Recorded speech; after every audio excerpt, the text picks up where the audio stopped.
শুনলাম নাকি কত কোটি টাকা অন্নপূর্ণা ভান্ডার ঢুকছে 740 না মানে জানো শালা যে পেয়েছে কি ওর কপাল এত ভালো দে একদম জিন্দেগি ভর যত টাকা কামাইতেন অত টাকা অন্নপূর্ণা ভান্ডার পেয়ে নিল।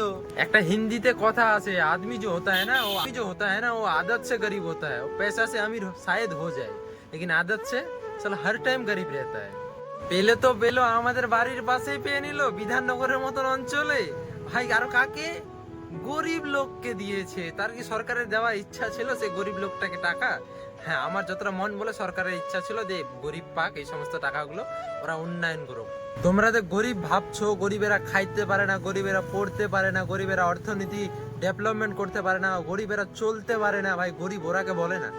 গরিব তাদেরকে বলে যারা সরকারকে টাইম মতো ইনকাম ট্যাক্স দেয়, সব জিনিসের ট্যাক্স দেয়, গরিব তাদেরকে বলে।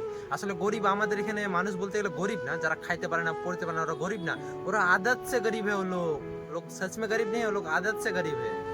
চায়ে তুমি গরিবকে 1 কোটি টাকা দিয়ে দাও, গরিবকে 5 কোটি টাকা দিয়ে দাও, গরিব গরিবই থাকবে ভাই। কেন? এরা প্রকৃতি গরিব, এদের দাদা গরিব, এদের পারদাদা গরিব, ইয়ানি কি এরা খানদানি গরিব। সরকার অন্নপূর্ণা ভান্ডারটা দিচ্ছে যেন গরিবেরা ঠিক মতো খেতে পারে, গরিবেরা ঠিক মতো চলতে পারে। ওইটা কি কিছু মানুষ মিস ইউজ করছে। যাদের বাড়িতে 2-4 চাকা গাড়ি আছে, 2 তলা বাড়ি আছে, 2 লাখ টাকা ইনকাম আছে, তারা অন্নপূর্ণা ভান্ডার পাচ্ছে। বন্ধু কি মনে করছো গরিবেরা পাবে? গরিবেরা কখনো কিছু পায়নি আর জিন্দগিতে পাবেও না।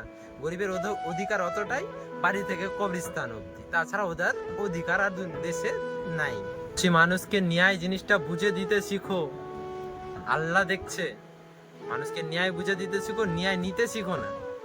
নিজের ন্যায় নিজের কাছে, নিজের শিক্ষা নিজের কাছে। তার জন্য বলি ভিডিওটাকে লাইক করো, চ্যানেলটাকে ফলো করো। পরবর্তীতে আরো কোনো জ্ঞানের ভিডিও নিয়ে আসবো।